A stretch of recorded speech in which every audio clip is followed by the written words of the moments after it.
If you are facing a login error in Litmatch on your iPhone, no worries. Here is a 3 troubleshooting guide on how to solve login errors on the Litmatch app. Let's solve it.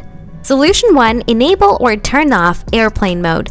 Open Control Center, turn on airplane mode, and wait for 30 seconds and turn it off. Or you can switch your network to Wi-Fi to mobile data or mobile data to Wi-Fi.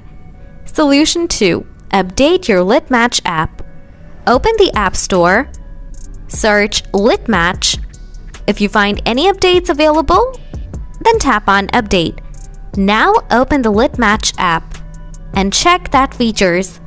Solution 3. Offload the Litmatch app. Open Setting, scroll down, tap on General, now tap on iPhone Storage.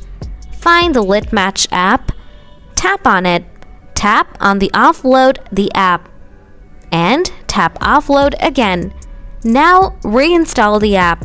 Now just move on and restart your iPhone. After that, your problem will be solved. Suppose you find this video helpful, please subscribe to our channel. If you have any questions, please ask me in the comment section below. Thanks for watching.